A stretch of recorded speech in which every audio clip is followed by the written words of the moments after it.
Tatlong paraan para maiwasan ang malugi sa negosyo o mabulukan ng produkto, especially sa saging. At sa dulo ng video na to, sasabihin ko sa inyo kung ano ang sekreto ko sa pagninegosyo. Sa hindi nakakilala sa akin, ako nga pala si Handy Maimot, isang entrepreneur. May ilang taon na rin sa mundo ng pagninegosyo, especially sa saging. At bago po ang lahat, meron lang po akong ikikwento sa inyo. Nung nag-umpisa akong magtinda ng saging since 2017 at sa pag-uumpisa kong yun, ay madalas akong nasisiraan o nabubulukan ng produkto or saging. Dahil bago pa ako sa pagninegosyo ng saging, hindi ko pa alam yung mga kalidad ng uri ng saging. Kaya go with the flow na lang ako. At nung time na yon, yung mga taon na yon is medyo binatilyo pa ako, mahihain pa, hindi pa ako marunong makipag-usap sa supplier. At sa mga panahon na yon is napaka-agresibo ko pa. Hindi ko pa alam kung gaano kadami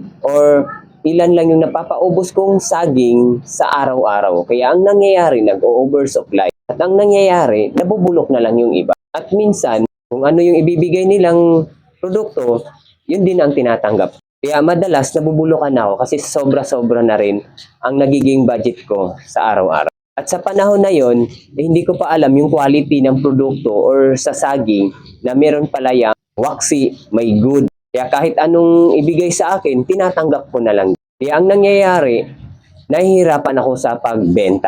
Para maiwasan nating malugi or magkabulukan tayo sa produkto o especially sa saging, una, sa umpisa po talaga ng pagninegosyo natin ay hindi natin maiwasan yung malugi or mabulukan tayo sa produkto kasi hindi pa natin gamay or alam yung pamamalakad. Number 2, may stricto ka dapat sa budget mo sa araw-araw. Sa karanasan mong pagkalugi o pagkabulukan ng mga produkto mo, ngayon, malalaman mo na yon yung ilan yung capacity ng produkto na kaya mong ubusin.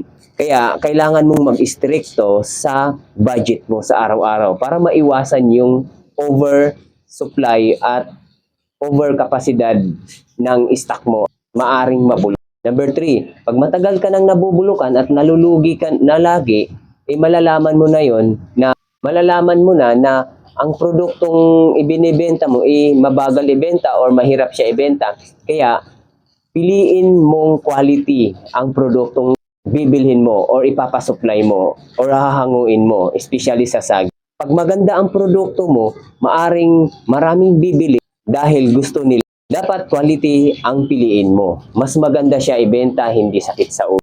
Ang hindi magandang produkto ay mahirap ibenta at minsan babaratin ka pa. Pag maganda ang produkto mo, maraming bibili at hindi na sila magrereklamo pa kahit mataas konti ang presyo dahil maganda ang produkto. Kaya hindi masyadong nagrereklamo ang mga customer mo dyan kung maganda ang produkto. At again, I'm Handy Maimot at laging tatandaan na si Lord lagi ang uunahin bago po ang lahat. Dahil kung wala siya, wala rin tayo. At hanggang dito lang po ako at kung nagustuhan niyo po yung video to, please heart naman po dyan at paki-follow na lang po kung hindi naman po labis-labis sa inyo.